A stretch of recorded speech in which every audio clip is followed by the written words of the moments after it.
Hello दोस्तों, आज हम बात करेंगे डायरिया के बारे में। यहाँ पर हम जानेंगे डायरिया में कौन कौन सी मेडिसिन्स का यूज़ किया जाता है। चलिए दोस्तों शुरू करते हैं। डायरिया, या इसको हम लूज मोशन या दस्त या पेचिश के नाम से जानते हैं। यहाँ पर डायरिया में दो शब्द हैं। पहला है डाई और दूसरा है रिया।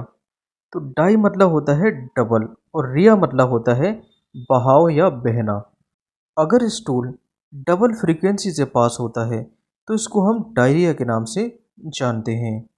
डायरिया के केस में जो हमारी आंत होती है, मतलब कि इंटेस्टाइन होती है, वो वाटर और इलेक्ट्रोलाइट्स को अंदर ल्यूमेन में खींच लेती है। अब जैसे ही देखिए इंटेस्टाइन के अंदर पानी की मात्रा बढ़ जाती है तो जो स्टूल होता है वो पतला हो जाता है, मतलब कि डाइल्यूट हो जाता है। इसी के कारण ये इंटेस्टाइन में होल्ड नहीं रह पाता है। देखिए डायरिया जिस कारण से होता है उसके बहुत सारे कारण हो सकते हैं, जैसे कि बैक्टीरिया इन्फेक्शन या पैरासाइट का इन्फेक्शन, और भी बहुत सारे कारण इसके हो सकते हैं। अगर डायरिया बैक्टीरिया के कारण हुआ है, मतलब कि बैक्टीरिया के इन्फेक्शन के कारण हुआ है, तभी यहाँ पर एंटीबायोटिक्स मेडिसिन का यूज़ कर सकते हैं, वरना एंटीबायोटिक्स मेडिसिन का यूज़ यहाँ पर नहीं करना होता है। तो यहाँ पर कौन कौन सी एंटीबायोटिक्स मेडिसिन का यूज़ किया जा सकता है। तो यहाँ पर फ्लोरोक्यूनिलॉन क्लास की मेडिसिन, जिसके अंत में ऑक्सासिन आता है, जैसे कि सिप्रोफ्लॉक्सासिन, नॉरफ्लॉक्सासिन और ऑफ्लॉक्सासिन, इन सभी के अंत में ऑक्सासिन टर्म देखने को मिल रहा है।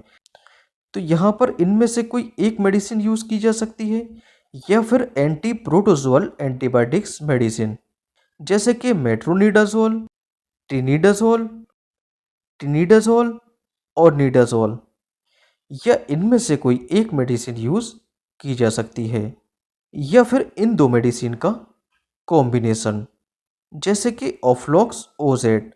ऑफ्लॉक्स ओजेट में ऑफ्लॉक्सासिन है और ऑर्निडाजोल है। तो ऑफ्लॉक्सासिन फ्लोरोक्यूनिलॉन्स क्लास की मेडिसिन है, जबकि ऑर्निडाजोल ये एक एंटी प्रोटोजोअल एंटीबायोटिक्स है। एडल्ट पेशेंट के केस में ऑफ्लॉक्स ओजेट को आप पेशेंट को बीडी, मतलब कि दिन में 2 बार दे सकते हैं। नेक्स्ट बात कर लेते हैं ओआरएस के बारे में। ओआरएस मतलब कि ओरल रिहाइड्रेशन सॉल्ट। डायरिया के केस में बॉडी से फ्लूइड और इलेक्ट्रोलाइट्स लूज हो जाते हैं, तो इनकी पूर्ति के लिए ओआरएस का यूज़ किया जाता है। नेक्स्ट बात कर लेते हैं एंटी मोटिलिटी ड्रग के बारे में। एंटी मोटिलिटी ड्रग ये क्या काम करती है? ये पेरिस्टालसिस मूवमेंट को स्लो कर देती है, मतलब कि धीमा कर देती है। अब ये पेरिस्टालसिस मूवमेंट क्या होता है? हमारी इंटेस्टाइन का सिकुड़ना और फूलना कहलाता है पेरिस्टालसिस मूवमेंट। इस पेरिस्टालसिस मूवमेंट के कारण ही खाना देखिए आगे की डायरेक्शन में बढ़ता जाता है। अगर देखिए पेरिस्टालसिस मूवमेंट ज़्यादा होता है तो खाना देखिए तेज़ी से आगे बढ़ता है, और अगर पेरिस्टालसिस मूवमेंट स्लो होता है तो खाना आगे की डायरेक्शन में कम स्पीड से बढ़ता है। तो डायरिया के केस में देखिए पेरिस्टालसिस मूवमेंट जो होता है वो बढ़ जाता है। ये एंटी मोटिलिटी ड्रग्स क्या काम करती हैं? ये anti motility drug peristalsis movement को कम कर देती है, और इंटेस्टाइन में देखिए जो वाटर भरा है इसको एब्जॉर्ब कर लिया जाता है, मतलब कि खींच लिया जाता है।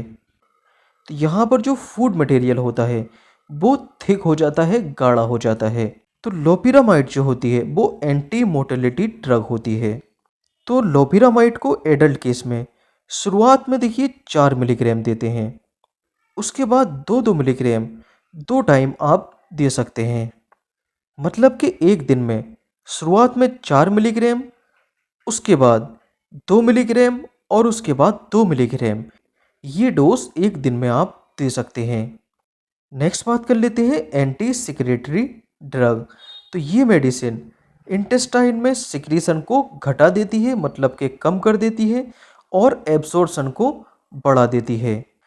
अब जैसे ही देखिए इंटेस्टाइन से एब्सॉर्प्शन बढ़ जाता है और सिक्रीशन देखिए कम हो जाता है, तो इंटेस्टाइन के अंदर जो डाइजेस्टिव फूड मटेरियल है वो थिक हो जाता है। अब जैसे ही देखिए ये मटेरियल थिक हो जाता है, मतलब कि गाढ़ा हो जाता है, तो अब यहाँ पर डायरिया का केस सॉल्व हो जाता है। रेसिकाडोट्रिल एक एंटी सिक्रेटरी ड्रग है जो डायरिया के अगेंस्ट काम करती है। इस मेडिसिन का 100 मिलीग्राम पेशेंट को टीडीएस मतलब कि दिन में 3 टाइम दे सकते हैं। यहाँ पर एक बात नोट करने वाली होती है, अगर डायरिया के केस में जो लेट्रिन है अगर उसमें ब्लड देखने को मिलता है तो इस केस में लोपिरामाइड और रेसिकाडोट्रिल का यूज़ नहीं करना होता है।